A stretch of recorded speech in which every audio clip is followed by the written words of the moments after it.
Watching a $35.79 million medical bombshell blow up the entire trade market one day before the 2026 league year officially kicks off. Brad Holmes just re-engineered the books this morning, clearing $32 million in fresh cap space, but Detroit's roster still bleeding out. You don't let Taylor Decker walk, watch Jared Goff eat 39 sacks, and pretend the championship window's wide open. The margin for error is mathematically zero. We've got to evaluate the emergency visits happening in Allen Park today to fix the offensive line, and the Cameron Jordan situation hitting free agency.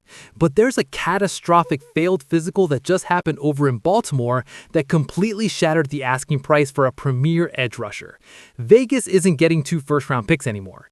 And that sudden medical red flag just dropped the perfect high-yield monster right back onto our radar. This is a player with back-to-back seasons of 90-plus pressure grades and the motor that usually costs 2 first-rounders, but his need just became our leverage. I'm Dustin Davis. If you want the cold financial reality of this roster instead of the PR spin, hit that like button so we can run the numbers. Our offensive line's in a state of emergency. The names visiting Allen Park right now suggest Brad Holmes is calculating a high-yield, low-risk asset play. Taylor Decker's gone, released. After 10 seasons, he's out of the building following a contract dispute that ended March 9th. We've got a massive $18.2 million hole at left tackle. The Lions allowed 39 sacks last year, a career worst for Jared Goff. You can't protect a $53 million franchise quarterback with a void on the blindside. 39 sacks was a catastrophic failure of asset protection. We're trying to survive 2026 without our primary tackle. This isn't a rebuild, it's a structural emergency demanding immediate capital.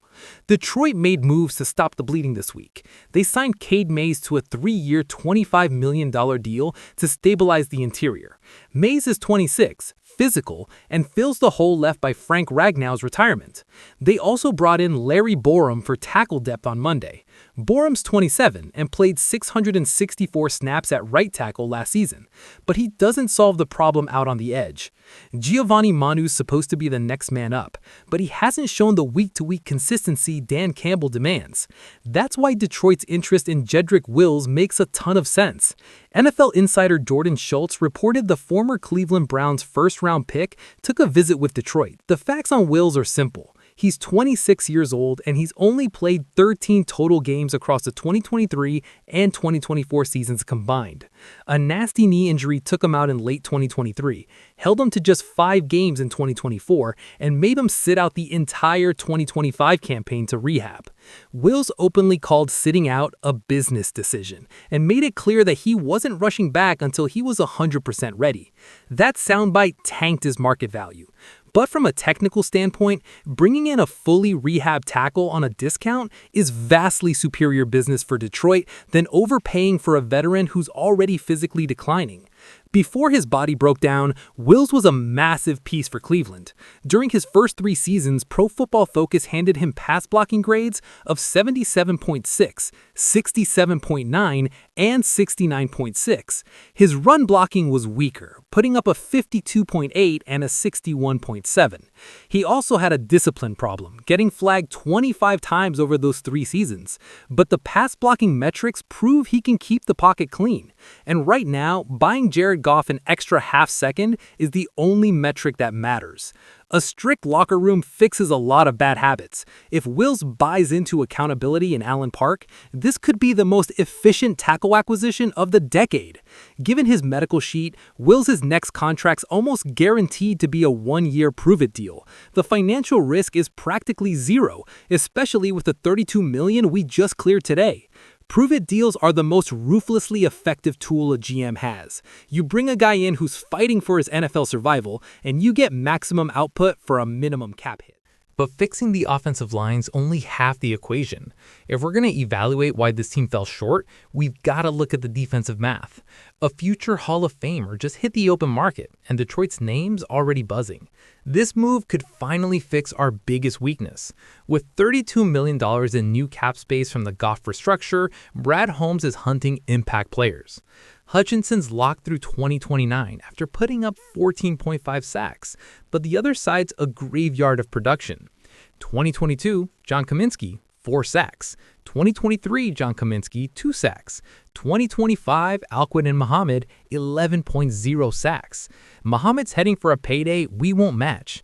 We need a credible bookend. That production list, a structural failure. We've been forcing Hutchinson to eat double teams for years because the front office failed to provide a threat on the opposite edge. Adam Schefter dropped a bomb, reporting Cameron Jordan won't have a new deal in New Orleans by next week. The 8-time Pro Bowler's hitting the open market for the first time in his 15-year career.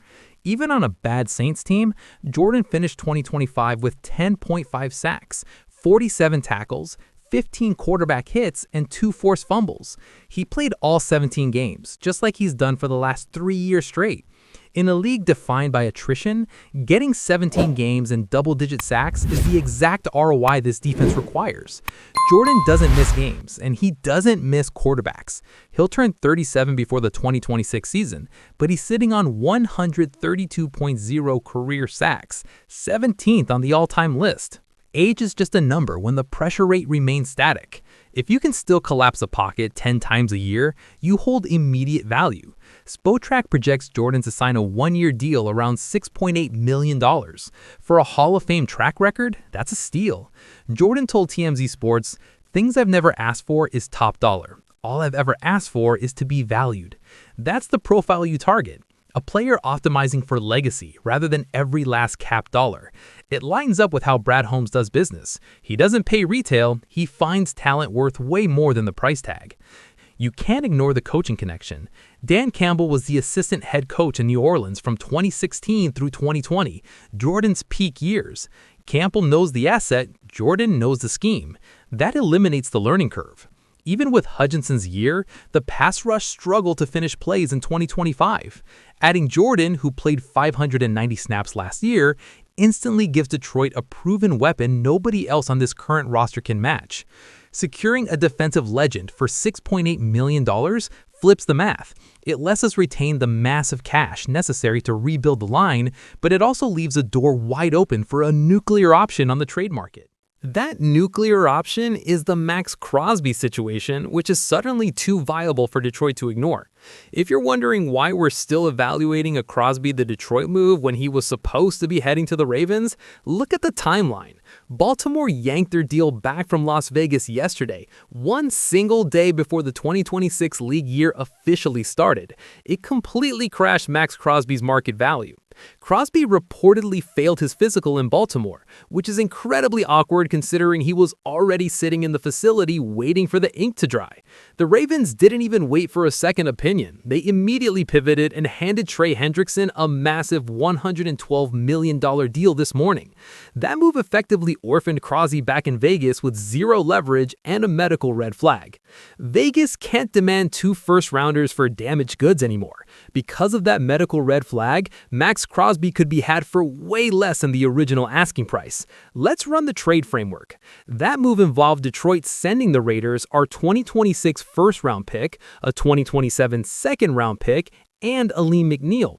Let's do the hard math. McNeil's carrying a $28.96 million cap hit, while Crosby's hit sits at $35.79 million for 2026. Trading one for the other leaves Detroit taking on an extra hit of just $6.83 million. Detroit still's got the option to restructure more contracts to clear the cash. Guys like Penei Sewell and Amon-Ra St. Brown are prime candidates. We saw Jared Goff's restructure open up massive room today, creating just over $32 million in total cap space.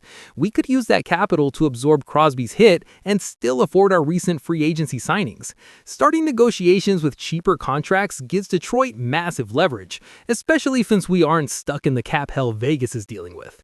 As for the picks, parting with that first rounder probably kills our chances at grabbing a starting left tackle in the draft to replace Decker.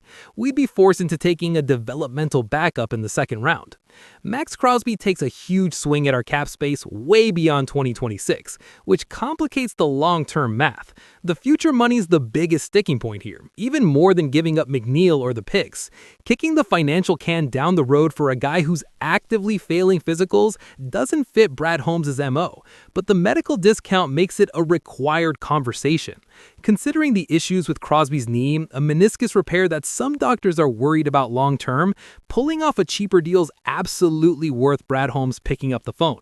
This is the brutal math of a championship window. You're either buying elite assets on a medical discount, or you're paying retail for mediocrity. Subscribe if you're here for the metrics that actually move the needle. The fluff-free analysis stops here. Catch you in the next one.